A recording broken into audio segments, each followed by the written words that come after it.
Vamos então para o nosso estudo do livro O Céu e o Inferno, segunda parte, Exemplos, capítulo 7, Espíritos Endurecidos. A nossa personagem de hoje, o caso de estudo, será a Rainha de Old, né? Uma personagem bastante intrigante e que traz para nós uma mensagem que nos ajuda, né, com muitas reflexões, exatamente pela categoria que ela ocupa como um espírito endurecido. Ela se mostra bastante resistente a qualquer tipo de transformação após a sua chegada ao plano espiritual. Nós vamos inicialmente fazer aqui uma contextualização da vivência desse espírito antes da sua desencarnação. Uma pesquisa muito interessante que nós temos sobre a biografia desse espírito. Então eu vou só preparar aqui um instantinho só. Muito bem, o nosso texto então, ele foi publicado no livro no site chamado bibliadocaminho.com, que traz para nós aqui alguns artigos interessantes, dentre eles um sobre a trajetória da Rainha de Old. Ele foi redigido pela jornalista Sônia Zagueto, e ele traz para nós uma visão histórica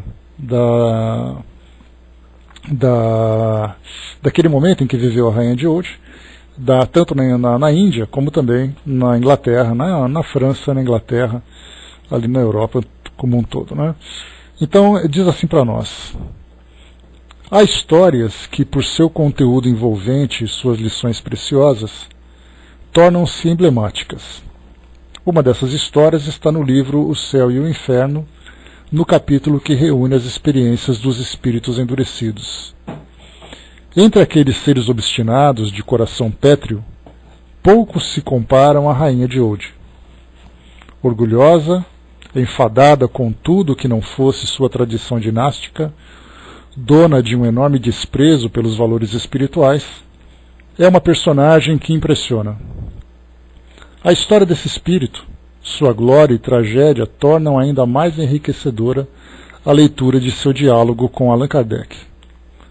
No século XVIII, os países europeus buscavam novos mercados que consumissem os produtos industrializados e onde obtivessem matérias-primas a baixo custo. A Índia era um dos focos de atenção. Com a criação das companhias das Índias Orientais, a Inglaterra obteve o monopólio do comércio indiano, superou a concorrência franco-portuguesa e, um século depois, ocupava praticamente todo o país. Práticas como o confisco de propriedades rurais e a cobrança de impostos extorsivos inspiravam ânsias de liberdade.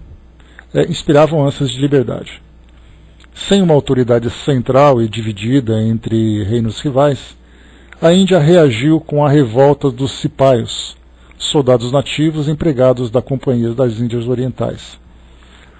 A Inglaterra esmagou as rebeliões e intensificou a expansão imperialista. Reinos de marajás e nababos foram tomados, entre eles o reino de Oud, chamado de Awadh ou Oud, governado pelo nababo Vadid Ali Shah. A rainha mãe de Oud, Malika Kishwar, era uma legítima Purda Nashen Led, dama que vivia de acordo com os mais rígidos costumes muçulmanos. Em público estava sempre coberta pelo véu tradicional, e a ninguém era permitido contemplar sua figura. Nas audiências que concedia, ficava isolada por pesadas cortinas e uma secretária transmitia suas respostas ao interlocutor. Como as outras damas de sua estipe e religião, recebeu educação esmerada e cresceu cercada de luxo e riquezas. em completo recolhimento na Zenana, uma construção dentro do palácio a que apenas mulheres tinham acesso. Homens, somente os parentes diretos, marido, pais e filhos. Descendente de imperadores mongóis que ocupavam a Índia, era filha do Nababo Hissan Uddin Khan, de Kalp. Sua mãe era a rainha Valayat, filha do famoso Nababo Ashdad Ali Khan. Pelo casamento se tornou Begum, primeira e principal esposa do rei Amiad Ali Shah de Oudh, situado onde hoje é o estado de Lucknow, norte da Índia.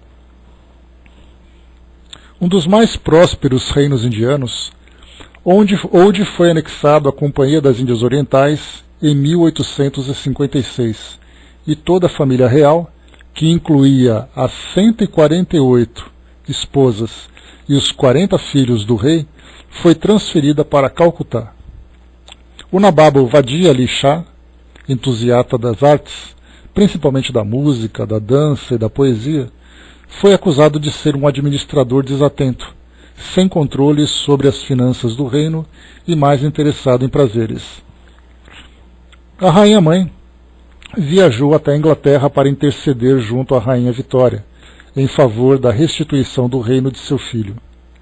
Desembarcou fazendo jus à fama de extraordinária riqueza dos reis indianos, com a pompa de joias espetaculares, um cortejo que incluía 2 príncipes e centenas de servos, tecidos preciosos e uma impressionante coleção de títulos.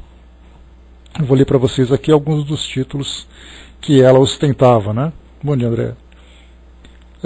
Janab de Alia, Malika e Kishar Kanum, Mukhtar Alia, Fakhr-ur-Zamani, Nawab Taj Arab Begum, Shahiba, Janid Alia.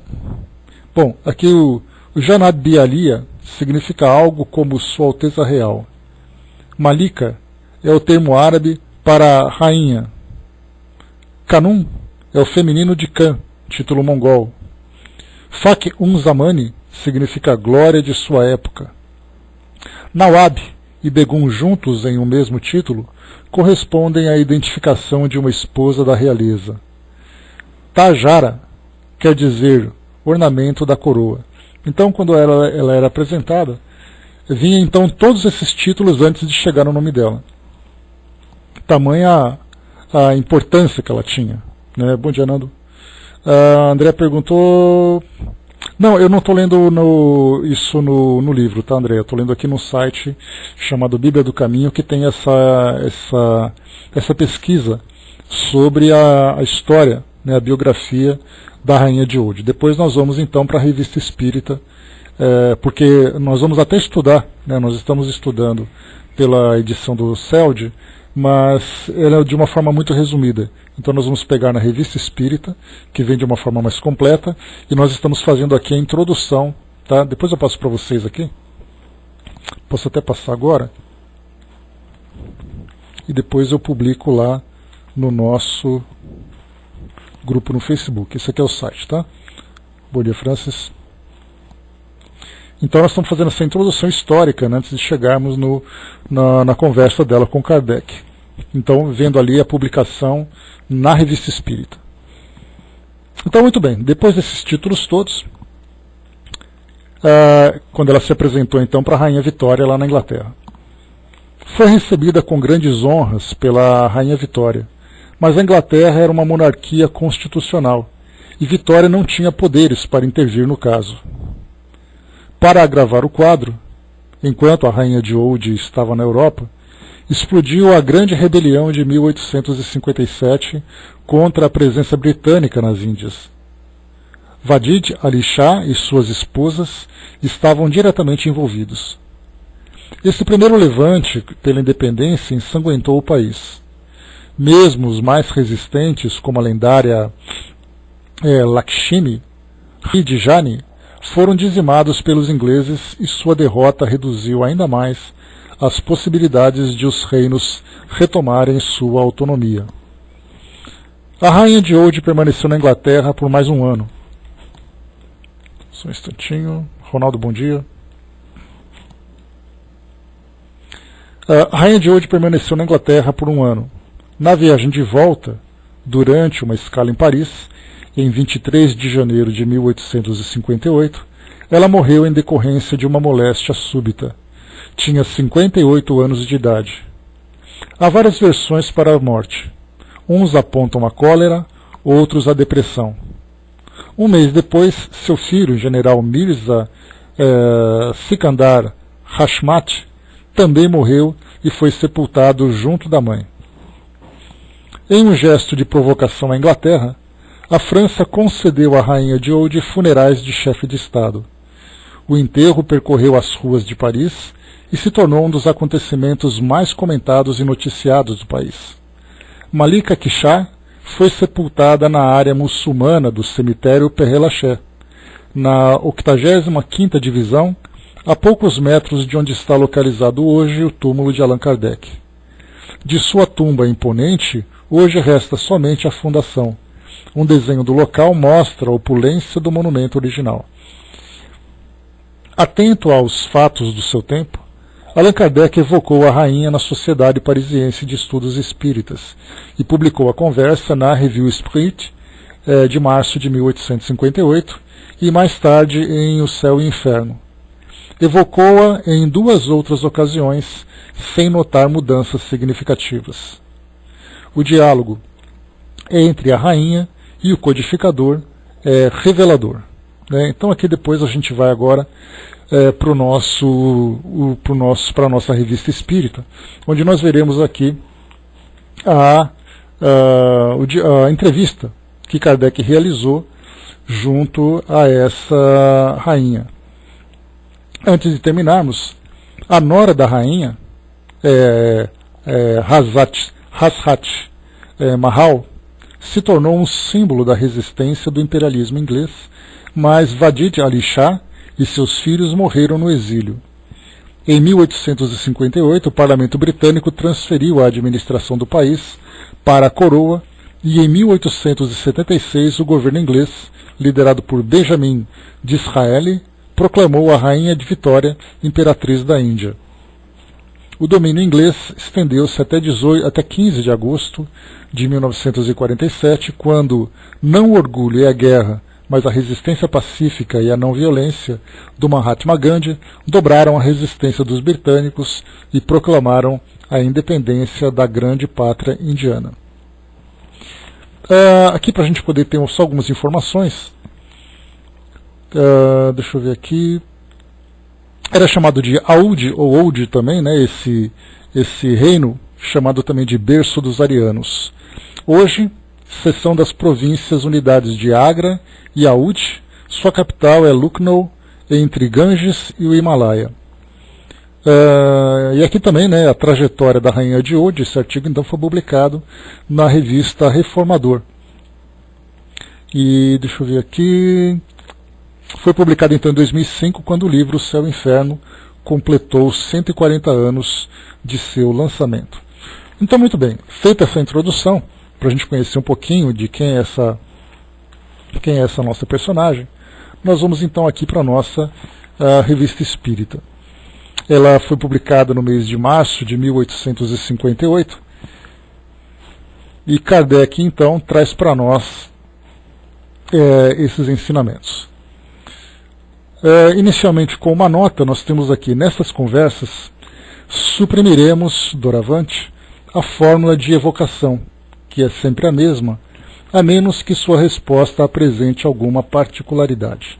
Então, é aquela evocação que é feita, né, após uma prece, pedido então, solicitada a presença do Espírito, e aí o Espírito se apresenta, né, normalmente como ele coloca, né, estou aqui do seu lado, estou aqui, né, o que deseja, então alguma coisa nesse sentido.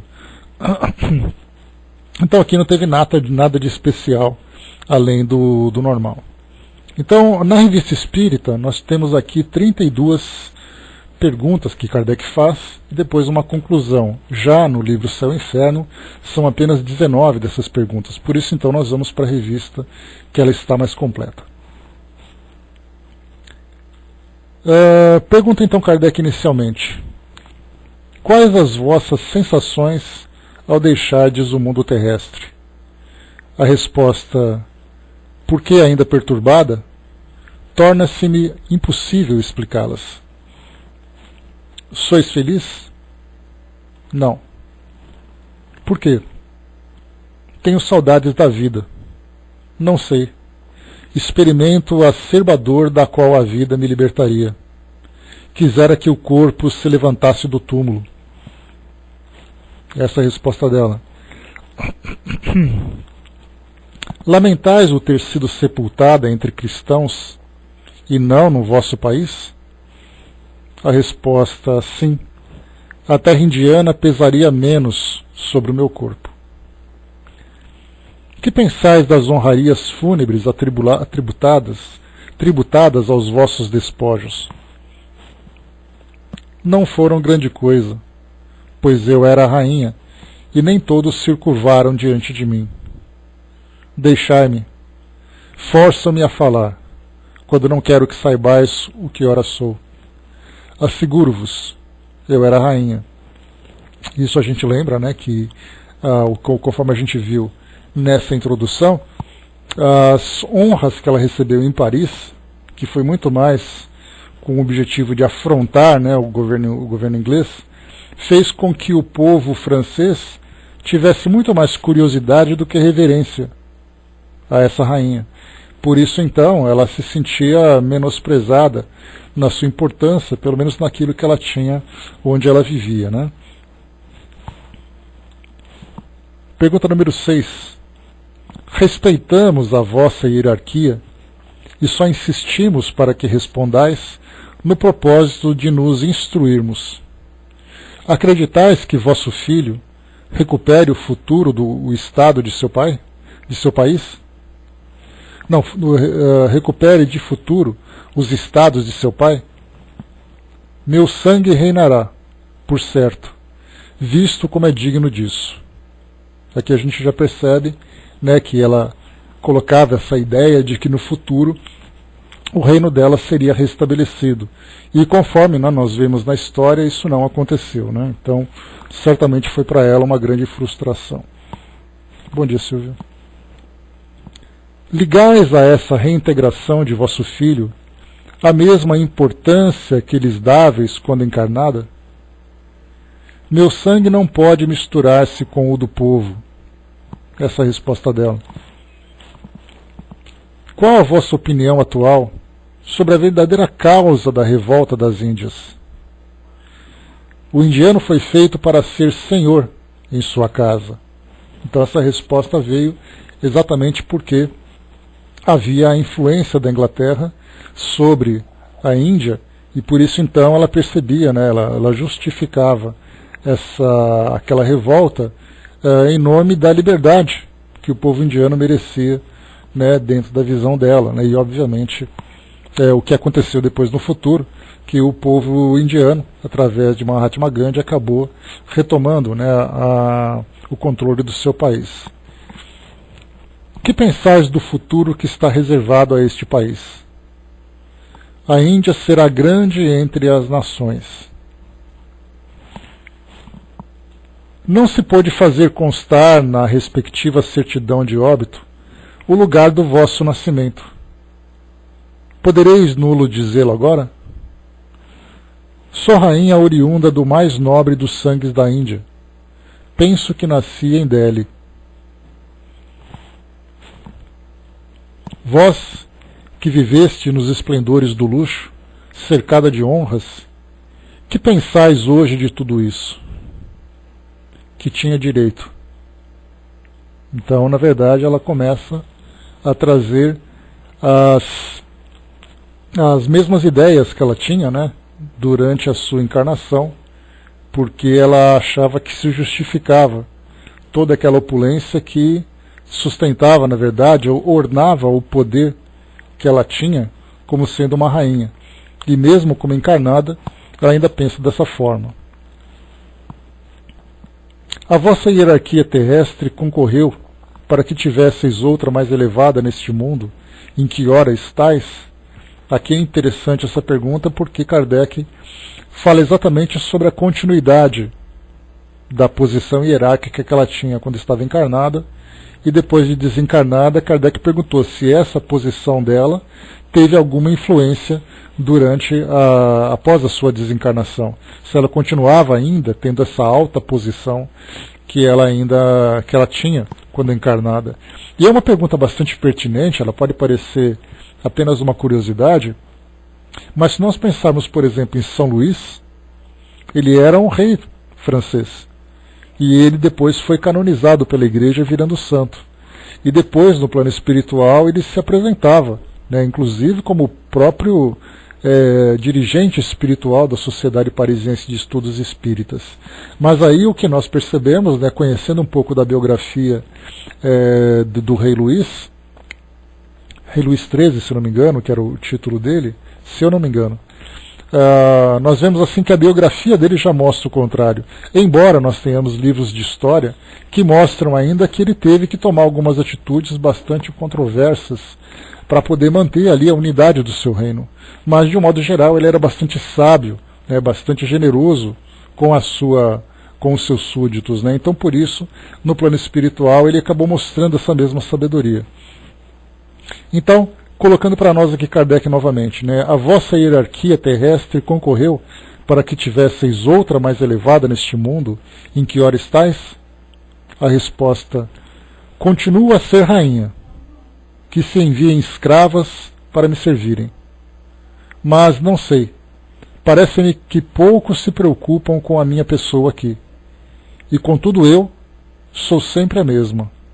Então a grande decepção que ela sofre, Esse é um tipo de personagem, ou essa é uma tipo de personagem, é um tipo de personagem que mereceria, por exemplo, um livro especial, como nós vimos tantos outros, livros de André Luiz, livros de Manuel Filomeno de Miranda, livros de Camilo Castelo Branco, um livro só sobre ela, contando como foi a chegada dela no plano espiritual, os detalhes do seu despertar nessa nova dimensão, o ambiente em que ela se encontrava, as presenças que ela percebia.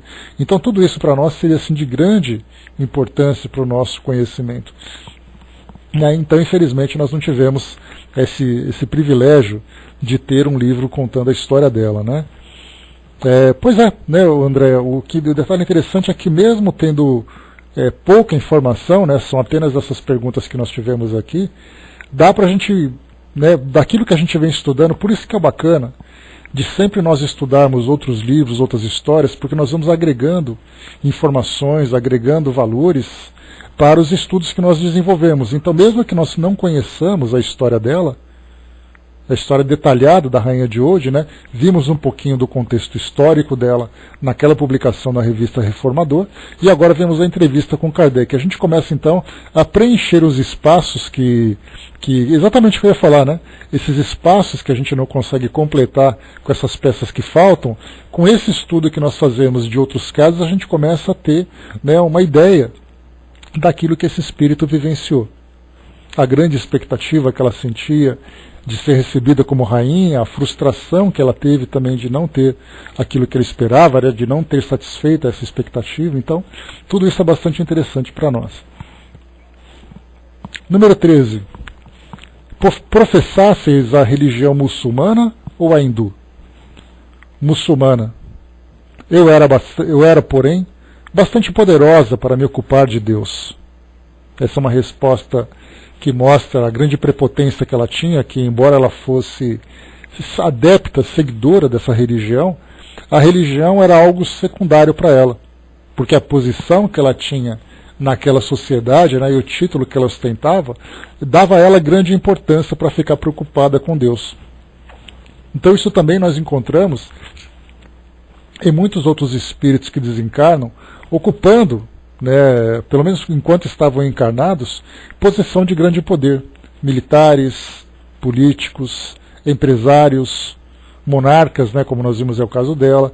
Então, a vivência deles aqui no mundo material, embora eles frequentassem religiões, tivessem ali todo o ritual, ou participassem dos vários rituais na sociedade onde eles habitavam, eles chegavam então no plano espiritual ainda levando essa ideia de grande poder dentro dessa visão do mundo material e colocando como secundária a questão da religião, o que é, na verdade, né, um reflexo da educação religiosa que a maioria das religiões transmitem. Né, colocando assim, passando os seus dogmas, passando ali os seus rituais, as suas práticas, tendo aquela hierarquia, muitas vezes até aquela opulência, fazendo com que as pessoas não vissem Deus, né, com a sua, dentro da sua realidade, como sendo ali a inteligência suprema, né, o Criador supremo de tudo, mas simplesmente vendo algo que deveria ser adorado segundo a visão, né, das instituições humanas. Então ele acaba perdendo o valor. Por isso que nós vemos hoje, né, grande parte do nosso planeta hoje, da nossa sociedade planetária, segue uma religião, mas mesmo sendo seguidora da religião, essa grande parte, nós vemos o estado que o mundo hoje se encontra. Com guerras, com refugiados, com conflitos, com todo tipo de corrupção, desigualdade, e mesmo assim as pessoas se dizem seguidoras de religião. Então não é uma surpresa, né, ela se colocar nessa condição de mais poderosa do que preocupada com a realidade espiritual, porque até hoje nós encontramos pessoas que vivem assim, desde os mais simples até aqueles que são os mais poderosos. De vermos, por exemplo, né, pessoas poderosas que são líderes de países, presidentes, reis, imperadores e tudo mais, e nós perguntamos assim, mas as atitudes que eles têm são condizentes com essa ideia da existência de um ser supremo? A resposta é óbvia, basta a gente olhar para aquilo que acontece no nosso mundo hoje. E mesmo assim, recebem todos os sacramentos, cumprem todas as práticas, respeitam todas as datas e tudo mais, mas os seus comportamentos não são condizentes com essa ideia, né, de submissão, ou pelo menos de aceitação desse ser supremo. Então isso é essa resposta não é, né, muito surpreendente para todos nós, porque nós vemos isso no comportamento da esmagadora maioria da sociedade, incluindo muitas vezes nós mesmos, né? Que nós temos a nossa vida pessoal muito mais preocupante do que a nossa vivência dentro dessa escola espiritual que nós abraçamos. Continuando. Número 14. Do ponto de vista da felicidade humana, quais as diferenças que assinalais entre a vossa religião e o cristianismo? A religião cristã é absurda. Diz que todos são irmãos. Então já começa, dando sequência, né, na mesma ideia que os próprios romanos naquela época de Jesus também afirmavam, né, que não existe essa coisa de igualdade. Existe uma diferença social que deve ser respeitada entre os patrícios, entre aqueles que ocupavam cargos de grande importância no Império Romano, e aparece depois o filho de um carpinteiro dizendo que todos são irmãos perante Deus, e que todos são iguais e que todos devem se respeitar. Então, quer dizer, essa ideia de irmandade, na visão cristã, ela não é aceita dentro dentro do entendimento dessa rainha, que obviamente se coloca numa posição de superioridade perante aqueles que são seus súditos. Qual a vossa opinião a respeito de Maomé? Não era filho de rei. Então, mesmo que Maomé fosse o fundador da religião islâmica, ela o via, né, como apenas uma pessoa comum que não se comparava com a grandiosidade dela. Então ele não era filho de rei. Ponto. Isso já era o suficiente. Acreditais que ele houvesse tido uma missão divina? Que me importa isso? Então essa resposta, da mesma forma também, mostra a indiferença com que ela tratava essa questão da religião, que para ela nada mais era do que um protocolo social em que ela seguia apenas para poder influenciar a sua sociedade, a população, né, que se colocava como súdita. Então, na verdade, ela era completamente indiferente a essa ideia da espiritualidade. Kardec, então, insistia também sobre essa questão daqueles que eram fundadores das religiões, né?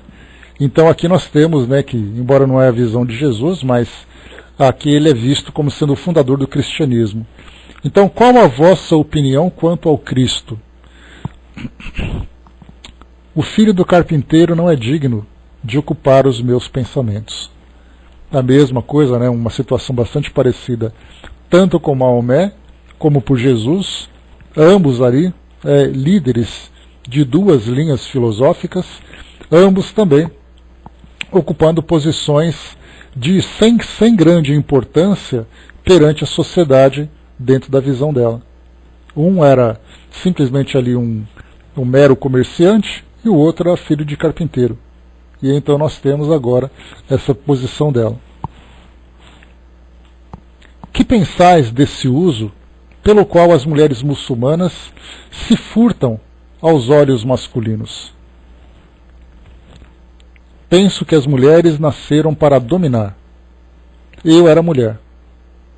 Então aqui ela até tem essa posição, destacando as mulheres perante a sociedade e também a importância que elas deveriam ter. Só que algo bastante diferente da realidade, né? Porque a religião muçulmana, alguns países, principalmente aqueles que são mais fundamentalistas, acabam impondo, né, para as mulheres muitas restrições de liberdade. Liberdade de pensamento, liberdade de comportamento, né, inclusive com punições severas e tudo mais. Então isso pela religião, exatamente porque uma sociedade patriarcal destaca muito mais o poder masculino sobre o feminino. Então, na visão dela, as mulheres deveriam dominar. Só que a religião trazia algo exatamente o contrário. Tendes inveja da liberdade de que gozam as europeias? Né? Então, assim, é algo bastante... uma comparação interessante que Kardec coloca, porque na Europa as mulheres têm ali a sua independência. Né? Tinham o direito de pensar, tinham o direito de viver de uma forma bastante diferente daquela que se vivia nessas regiões onde se impõem, né, condutas, se impõem tradições sobre as mulheres. A resposta: que poderia importar-me tal liberdade? Servem-nas acaso ajoelhados? Então, nesse caso, ela já coloca também que de nada adianta essa liberdade, né, se elas não respeitam a autoridade.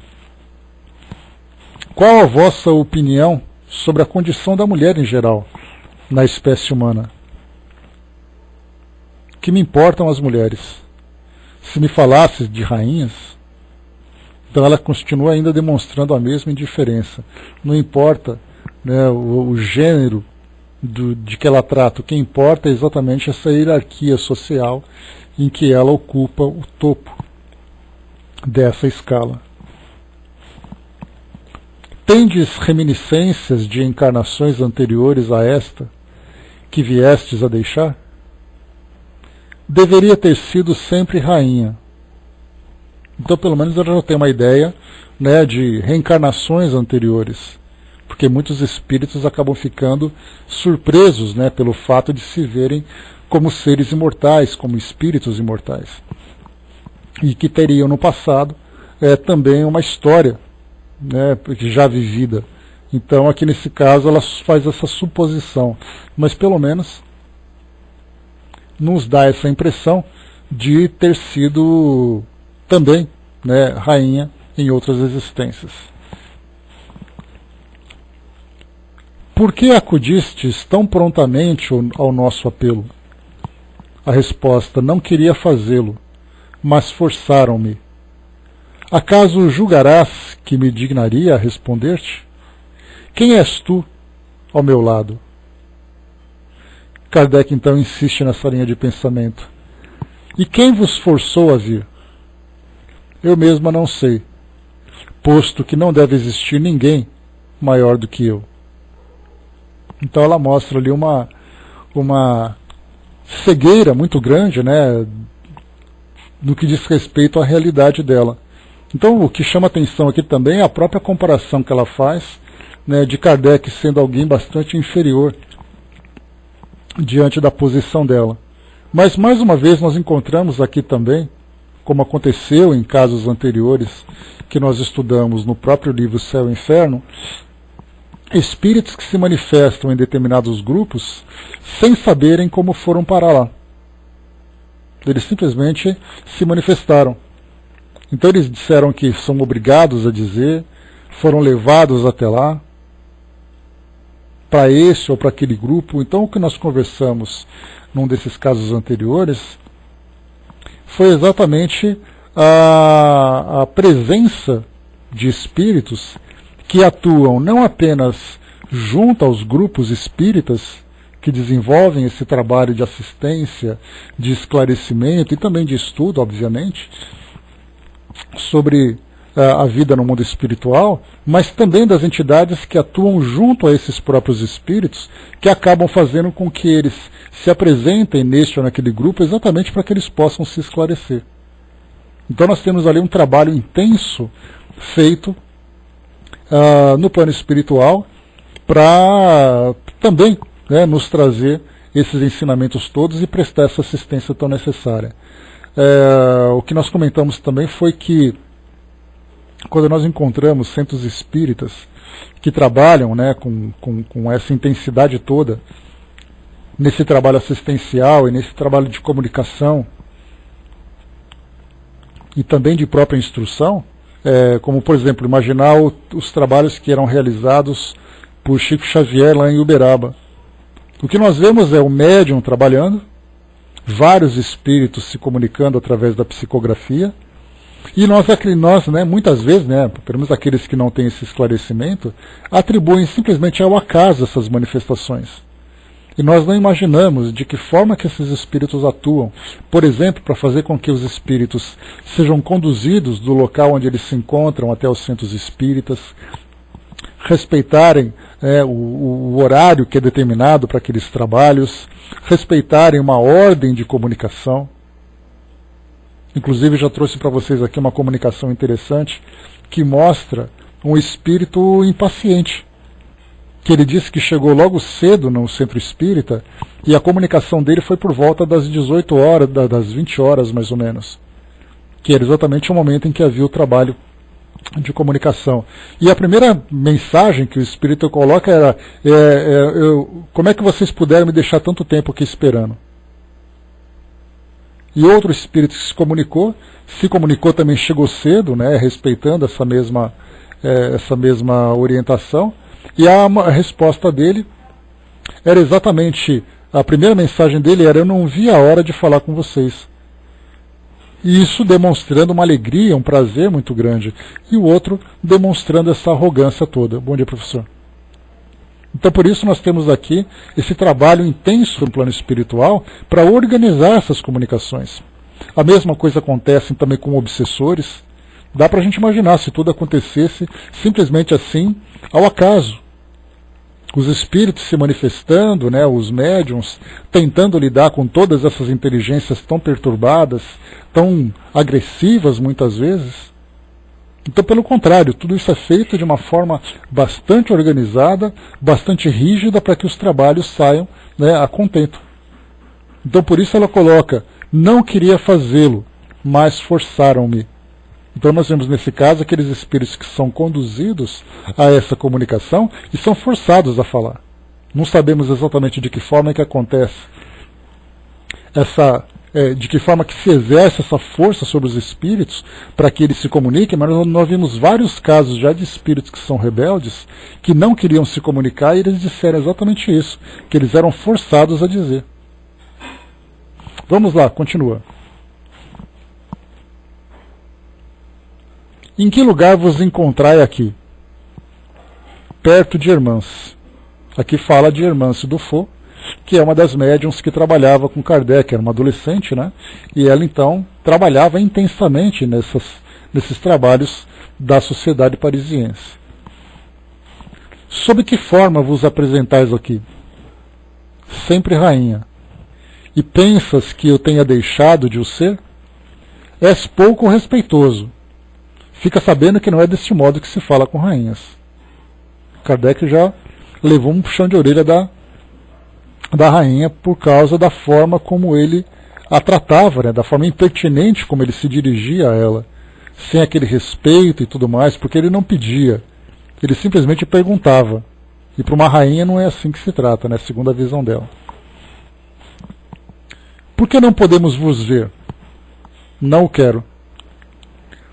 Se nos fosse dado enxergar-vos, ver-vos-íamos com os vossos ornamentos e pradarias e pedrarias? A resposta, certamente. Então a gente lembra aqui também que é um outro ponto importante para o nosso estudo, né? Bom dia, pessoal que chegou. Um outro ponto importante para o nosso estudo a respeito da aparência dos espíritos. Aqui, por exemplo, Kardec pergunta sobre os ornamentos dela. Obviamente ela coloca então, né, com todas as pedrarias, com roupa, tudo aquilo que era natural da forma como ela se manifestava, como se apresentava, né, publicamente, na sua época como encarnada. Então, obviamente, no plano espiritual ela dá continuidade a esse mesmo pensamento, criando então essa aparência. E como nós já vimos nos estudos lá do Livro dos Médiuns, sobre as vestimentas dos espíritos, os objetos que eles portam, assim como também na própria Revista Espírita, nós temos ali religiosos, militares, profissionais de outras áreas, que continuam mantendo a mesma aparência que tinham, carregando inclusive os próprios objetos. Por exemplo, espíritos que se manifestam usando óculos, outros que se manifestam usando armas, ferramentas, características de roupas. Temos aqueles, porque a ideia que nós temos de espíritos geralmente é aquilo que se manifesta dos filmes, né? Porque infelizmente nós somos tão influenciados por essa mídia que nós acabamos criando essa imagem como sendo uma realidade. Então nós vemos ali um fantasma se manifestando coberto com um lençol, por exemplo. Estou usando essa ideia do lençol, mas na verdade nós vemos aquele véu encobrindo os espíritos. É assim que eles se apresentam. Agora nós começamos a ver uma certa variação, né? Espíritos se vestindo dessa ou daquela forma, com roupas mais clássicas e tudo mais. Outros espíritos se apresentando com ferimentos. Então, na verdade, nós temos ali a mente do espírito, que acaba utilizando, então, não apenas, né, influenciando o seu corpo fluídico, seu perispírito, como também criando esses objetos a partir da manipulação dos fluidos. E isso acontece, uma parte interessante da gente destacar isso, conforme nós vimos lá no Laboratório do Mundo Invisível, e também lá no capítulo 14 do livro A Gênese, os fluidos, que fala que os espíritos podem manipular esses fluidos da mesma forma que nós utilizamos nossas mãos para manipular, né, as pedras, o cimento, a matéria que nós temos aqui no nosso mundo. E o detalhe também interessante é que, na maioria das vezes, essa manipulação acontece de uma forma inconsciente. Porque o espírito, ele pensa e ele cria. Muitas vezes ele não pensa intencionalmente, mas só o fato dele acreditar naquilo já é o suficiente para ele criar nele mesmo essa realidade. Por isso, então, ele vai se ver vestido de tal forma, vai se ver portando esse ou aquele objeto. Muitas vezes, em reuniões mediúnicas, nós temos ali médiuns, videntes, que identificam as pessoas, né, que identificam os espíritos que se apresentam, e falam, inclusive, sobre a forma como eles estão vestidos. E aí mostram, né, para aquelas pessoas que vivem ali, viveram num tempo em que, aqui no Brasil, por exemplo, década de 1940, 1930, por ali, aquelas roupas muito diferentes dos tempos atuais. E os espíritos continuam se manifestando dessa mesma forma. Inclusive, né, falando também sobre as doenças que eles tinham. Muitas vezes uma lesão, um ferimento, uma característica física, ele continua dessa mesma forma. E aí, depois dessa adaptação no plano espiritual, os espíritos então vão modificando gradualmente a sua aparência para manterem um equilíbrio. Então, aquelas pessoas que eram muito velhas, fisicamente, que acabaram desencarnando com uma idade avançada, no plano espiritual, embora mantenham a mesma aparência na fotografia, podemos dizer assim, ele acaba se apresentando de uma forma mais rejuvenescida. As roupas que eles portavam, que estavam muito ligadas à última personalidade que eles tinham, muitas vezes deixam de existir. Ferimentos também desaparecem porque o espírito desencarna, trazendo na sua mente a impressão daquela realidade que ele vivia. E aí depois no mundo material, no mundo espiritual, ele começa então a se tratar, vamos dizer assim, a promover aquela autocura. E aí então aquelas lesões, aqueles ferimentos vão desaparecendo. Bom dia, Lorde. Então por isso nós vemos aqui essa rainha se apresentando então com os seus ornamentos, com as suas pedrarias, porque ela mesma cria essa realidade. E depois, com o passar do tempo, a gente vê muito isso, muitos espíritos acabam depois se sentindo até constrangidos de se apresentarem dessa forma, mas nem sempre é assim, acontece de uma hora para outra. Podemos imaginar artistas, empresários que trazem-lhe todas as suas pompas de quando estavam encarnados, no plano espiritual apresentam isso enquanto mantiverem-se presos nessa condição de ignorância sobre essa realidade. Muito bem, continua. Pergunta número 28. E como se explica o fato de, despojado de tudo isso, conservar o vosso espírito tais aparatos, sobretudo os ornamentos? Kardec fez uma pergunta aqui agora, já com entendimento da provocação que ele fazia. Se o espírito desencarnou, utilizando uma palavra muito mais específica, se o espírito morreu, e tudo aquilo que era material ficou para trás, como é que no mundo espiritual ele continuava ostentando tudo isso? Resposta do espírito. Então, mais uma vez, como se explica o fato de, despojado de tudo isso, conservar o vosso espírito tais aparatos, sobretudo os ornamentos? É que eles não me deixaram. Eu sou tão bela quanto era, e não compreendo o juízo que fazes de mim. É verdade que nunca me vistes. Que impressão vos causa estardes entre nós? Se eu pudesse evitá-la, tratam-me com pouca cortesia. Não quero que me tratem assim. Chamai-me majestade, ou não responderei mais. Então são esses detalhes dessa conversa que Kardec teve que chama a atenção. O espírito ainda mantendo essa mesma prepotência, essa mesma posição que ele tinha quando estava encarnado. Assim como acontece várias vezes, nós temos presidentes, nós temos militares, nós temos pessoas que tinham títulos nobiliárquicos, que eram marqueses, duques, duquesas, que exigiam serem tratadas dessa mesma forma. Vossa Majestade compreendia a língua francesa? Por que não a compreendia? Eu sabia tudo. Então, ela sendo ali uma pessoa fluente, não é difícil ser uma pessoa de importância, de importância dentro dessas questões diplomáticas, não é difícil imaginar que ela realmente tinha esse conhecimento.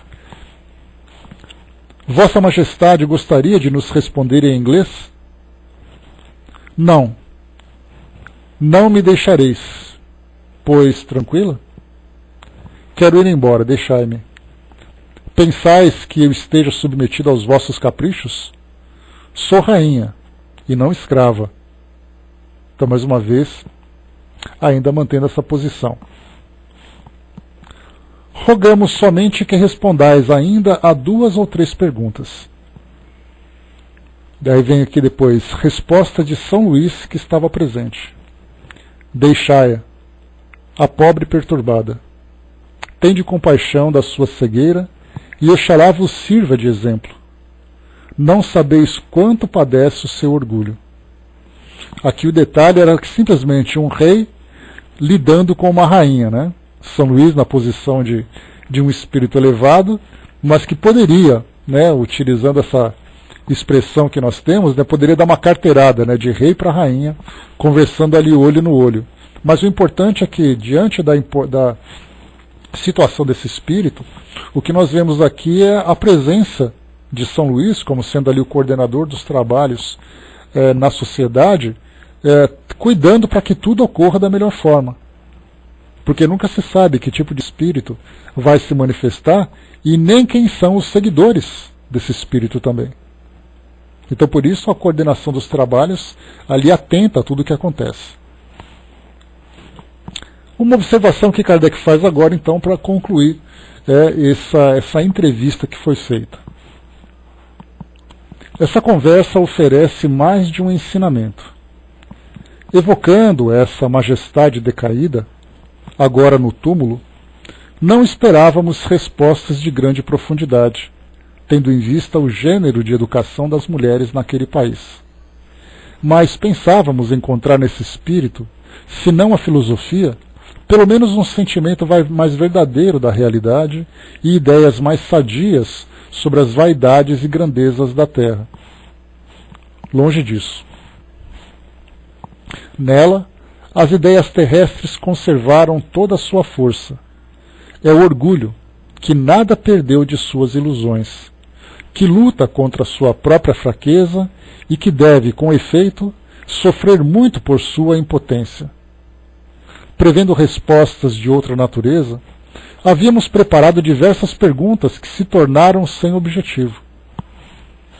Essas respostas são tão diferentes das que esperávamos, assim como as pessoas presentes, que nelas não se poderia haver influência de um pensamento estranho. Além disso, tem uma marca tão característica de personalidade que acusam claramente a identidade do espírito que se manifestou.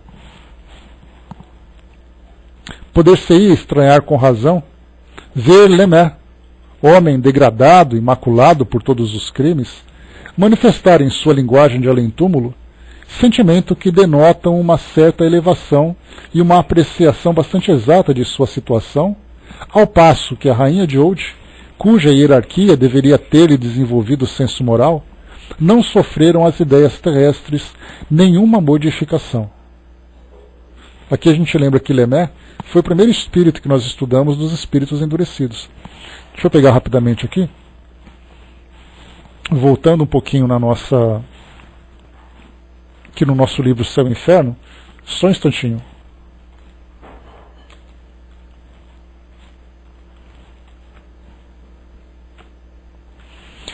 Está aqui, ó. Ele foi, então, um dos espíritos que se manifestaram no capítulo 6, que nós estudamos, dos criminosos arrependidos. Vamos aqui, então, só para a gente poder ver um pouquinho da introdução dele. Condenado à pena de morte pelo Tribunal Criminal de Esne e executado no dia 31 de dezembro de 1857, foi evocado em 29 de janeiro de 1858. Então aqui o espírito que tinha sido condenado foi evocado 30 dias depois da sua execução.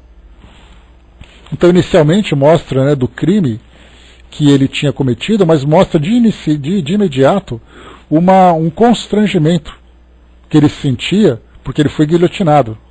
Ele coloca inclusive aqui, que ele estava em perturbação imensa da qual não saí. Senti uma grande dor e me pareceu que meu coração a sofria. Vi rolar não sei o que ao pé do patíbulo. Vi sangue correr e com isso minha dor tornou-se muito mais lancinante. E depois ele mostra um esclarecimento sobre o erro que ele cometeu, o arrependimento, por isso ele se encontra listado aqui na categoria dos criminosos arrependidos. Então ele mostrava um esclarecimento muito grande, dada a sua condição de criminoso. Por exemplo, a causa dessa anomalia parece fácil de explicar. Por mais degradado que fosse, Lemaire vivia no seio de uma sociedade civilizada e esclarecida, que tinha reagido contra a sua natureza grosseira. Então ali ele já rapidamente começou a se transformar a partir do momento que ele se deparou com a sua realidade. Aqui, deixa eu voltar um pouquinho.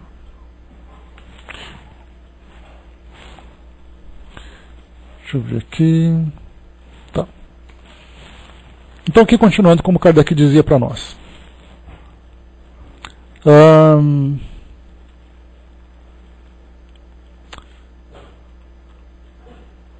Está aqui.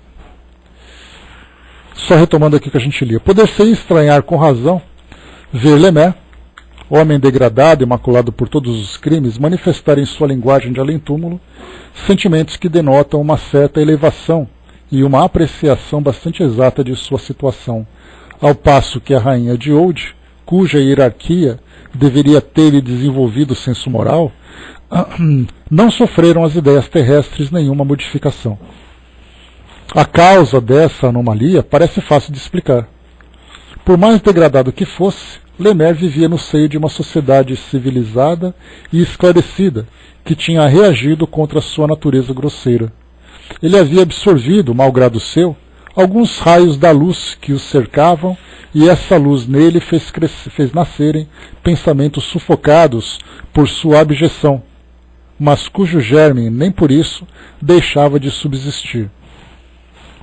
Ocorre de modo diferente com a rainha de Oude. O meio em que ela viveu, os hábitos, a ausência absoluta de cultura intelectual, tudo deve ter contribuído para manter em toda a sua pujança as ideias de que estava imbuída desde a infância. Nada veio modificar essa natureza primitiva, sobre a qual os preconceitos conservaram todo o seu império. Então aqui nós encerramos essa entrevista e também esses comentários que Kardec fez, porque mostra para nós exatamente isso, né? Como nós vimos na introdução, né, para quem chegou aqui um pouquinho mais para o final, eu peguei aqui um artigo que foi publicado na revista O Reformador, que contava um pouquinho da biografia desse espírito antes dela desencarnar. Falou um pouquinho sobre o contexto histórico, né, e político e econômico também, da Inglaterra, da Índia, a posição que ela ocupava, a sua família, o reinado de sua família, né? Então, porque ela era a principal, ela tinha 58 anos de idade quando desencarnou em Paris, fazendo uma viagem à Inglaterra, né, e voltando ali por Paris, ela acabou desencarnando naquele local, por uma doença, né, que não se sabe se foi cólera ou se foi depressão, alguma coisa assim. Mas então, mostrava que ela se encontrava em meio a um conflito muito grande no seu país. Então, a realidade que nós encontramos era exatamente isso. A Índia, tínhamos ali, ela era muçulmana, a sociedade muçulmana trazia naquela época, e ainda traz em algumas regiões do nosso planeta, um constrangimento muito grande para as mulheres. Nesse caso, as mulheres não tinham nenhum direito à educação, eram submissas a uma sociedade patriarcal. No caso dela, embora fosse rainha, ela ainda era submetida a esses costumes que se impunham sobre as mulheres,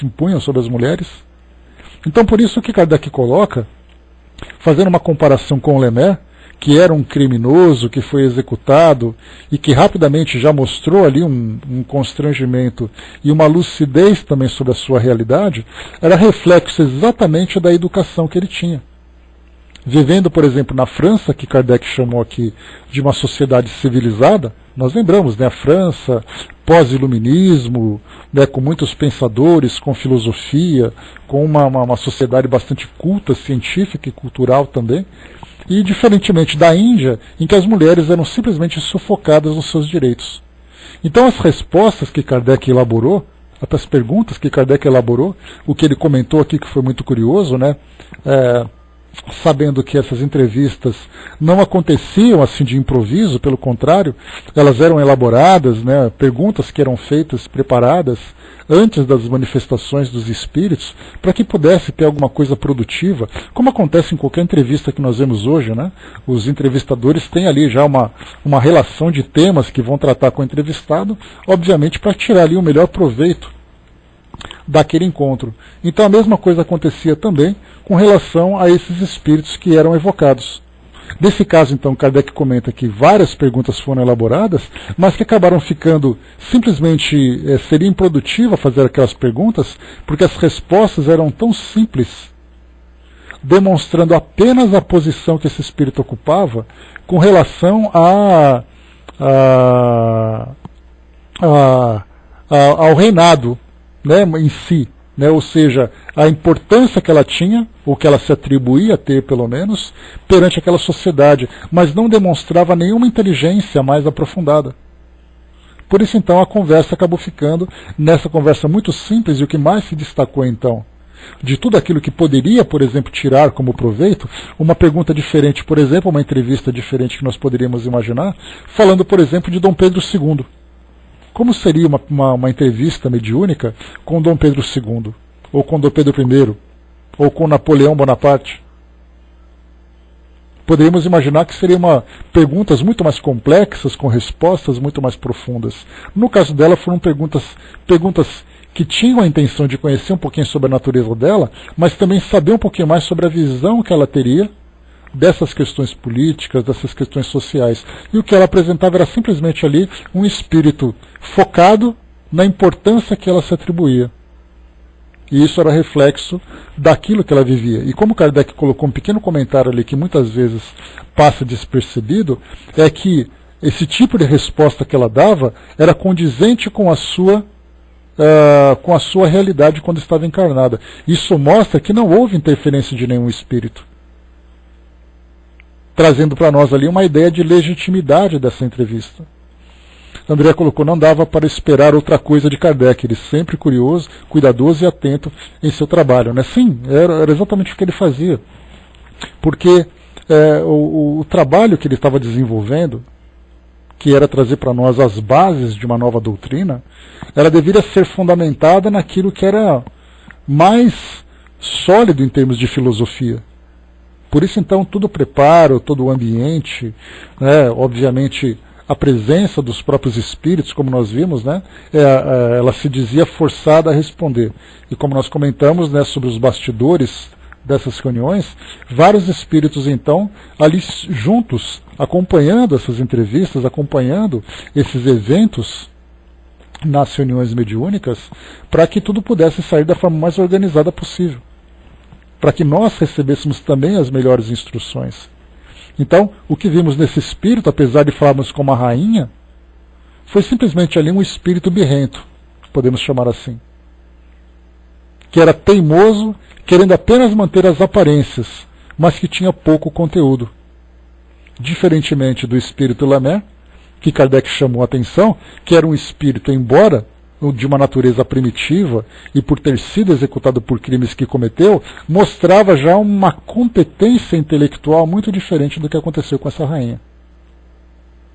E aí, então nós vamos encontrando, né, várias e várias entrevistas que são apresentadas para nós, trazendo isso, né, os espíritos mostrando simplesmente aquilo que eles são, e não indo além de suas competências.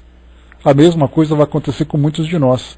Ao desencarnarmos e tendo ali a oportunidade de comunicação, nós vamos falar sobre aquilo que sabemos falar. A menos que os espíritos, chegando no plano espiritual, ultrapassando, né, esse estado de perturbação, esses momentos iniciais, comecem então a recobrar aquilo que eles tinham de existências anteriores. Muitas vezes um espírito que é analfabeto, muitas vezes vemos um espírito que é, por exemplo, um mendigo, uma pessoa muito simples, que se apresenta hoje, depois que sai dessa fase inicial de adaptação no plano espiritual, se destacando, né, se separando da sua última personalidade, começa então a recobrar aquilo que tinha antes. E muitas vezes um mendigo se mostra um espírito que tem grande profundidade de conhecimento, só que acabou fazendo mau uso em existência anterior. E a mendicância veio exatamente como uma grande prova, uma expiação para a sua transformação. Então, salvo nos casos em que nós temos aí aqueles espíritos que passam por esse processo de evolução gradual, desde o seu estado primitivo até evoluindo, eles sempre vão lembrar das suas existências anteriores de uma forma também bastante limitada, baseado nesse primitivismo. Já quando nós pegamos espíritos que tiveram vivências importantes no passado, mas que tiveram encarnações, que nós poderíamos chamar encarnações que representavam quedas, devido aos erros que cometeram no passado, no momento em que suas consciências se expandem, eles recordam aquilo que eles viveram. Poderíamos pensar, por exemplo, uma comparação bastante simples, falarmos, por exemplo, de Emmanuel. imaginando que Emmanuel tivesse uma reencarnação no presente em que ele ocupasse uma posição bastante simples na sociedade. E aí depois então ele recobrasse a sua lembrança e se visse como um senador romano. E olha então a diferença que nós vemos. Aquele espírito que ocupava uma posição, que tinha conhecimento, e depois ele vem com restrições. Pegarmos, por exemplo, esses espíritos que chegam com limitações intelectuais, que não conseguem se expressar na encarnação atual, e depois que eles recobram então a sua consciência, em toda a sua plenitude, se lembram de vivências anteriores. Então, se hoje no presente trazem muitas limitações, são vistos como coitadinhos, são vistos como espíritos doentes, que são ignorantes pela condição que se apresentam, no momento em que se destacam dos seus corpos e também recobram a consciência, se lembram da posição que tinham no passado. Pessoas que tinham ali grande conhecimento, mas que fizeram mau uso, mas que pelo menos têm conteúdo para se conversar. Aqui nesse caso da Rainha de Oude, nós vemos um espírito que não tinha conteúdo.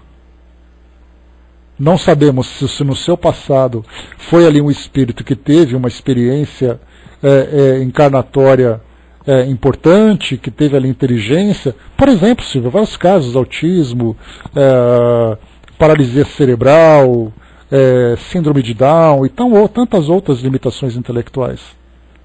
No caso da Rainha de Oude, por exemplo, se no passado ela teve ali um passado aristocrático, se teve ali um conhecimento filosófico, alguma coisa do gênero, nós não sabemos.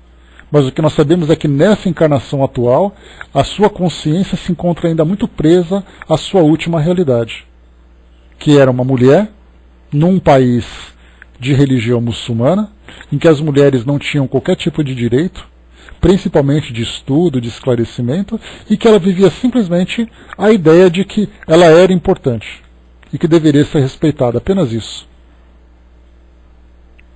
Poderíamos chamar de uma criança mimada, um espírito birrento, que é exatamente esse tipo de ideia que ela transmite através dessas respostas, dando muito mais valor ao tratamento que está recebendo do que ao conteúdo e as ideias que se deseja trocar com ela.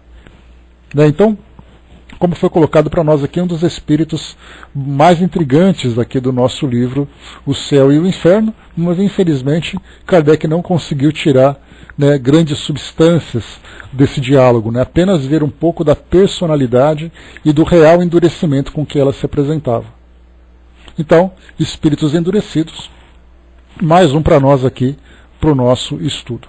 Então, fechando por aqui, pessoal, o nosso encontro de hoje, o próximo espírito que será entrevistado será, só um instantinho,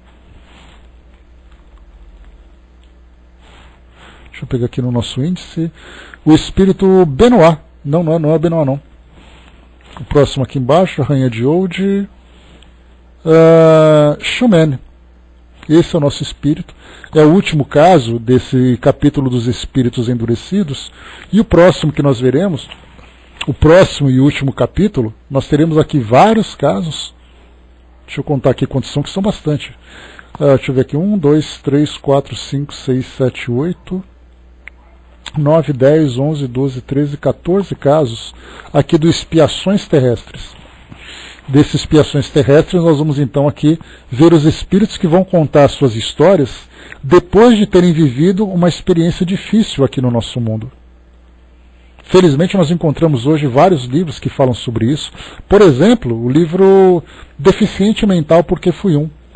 Ele é um livro que nada mais faz do que trazer para nós expiações terrestres relacionadas com essas limitações. Já aqui no nosso livro Céu e Inferno, teremos vários tipos de expiações terrestres que os espíritos contarão para nós como foi viver essas experiências. Veremos aqui aqueles que tiveram uma experiência difícil, que conseguiram tirar um bom proveito dessas experiências. Veremos aqueles que não foram tão felizes assim. O Marcel, por exemplo, André, é talvez um dos casos mais belos.